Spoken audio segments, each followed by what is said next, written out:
আসসালামু আলাইকুম। আজকে আমি আপনাদের সাথে সবচেয়ে সহজ এবং সবচেয়ে মজাদার ছোলা ভুনা রেসিপিটা শেয়ার করব, যেটা খুবই সহজ এবং সব কিছুর পরিমাণ আমি ডিটেলসে বলে দিচ্ছি, যেটা খেতে খুবই মজার।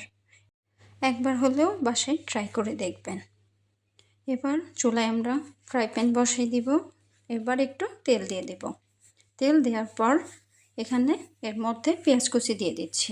এখানে 4টা মিডিয়াম সাইজের পেঁয়াজ কুচি রয়েছে। এবার পেঁয়াজটাকে ভাজবো ততক্ষণ না পর্যন্ত গোল্ডেন কালার চলে আসছে। ভালোভাবে নাড়তে থাকবো। আচ্ছা, পেঁয়াজটা যখন প্রায় ব্রেস্তার মতন ভাজা হয়ে যাবে, ঠিক এরকম পুড়িয়ে ফেলা যাবে না। এবার আমরা একটু পানি দিয়ে দিলাম, মশলাগুলো ব্যবহার করব তাই। পানি দেওয়ার পর আমরা খুব ভালোভাবে এগুলো নেড়ে নিব। নেড়ে নেওয়ার পর এবার একটু হলুদের গুঁড়া, মরিচের গুঁড়া, ধনিয়া গুঁড়া, জিরা গুঁড়া, মশলাগুলো দিয়ে দেব।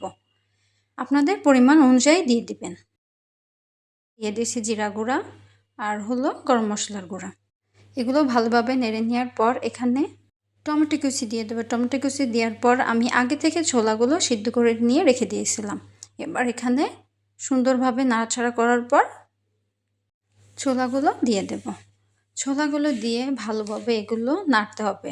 নাড়ার পর যাতে মশলাগুলো সুন্দরভাবে ছোলার সঙ্গে মাখিয়ে যায়। এই ছোলা ভুনাটা যে কতটা মজা, বাসায় না বানালে আপনারা কখনো বুঝতে পারবেন না। আপনারা চাইলে এইভাবে রোজার মাসেও ছোলা ভুনাটা করতে পারেন।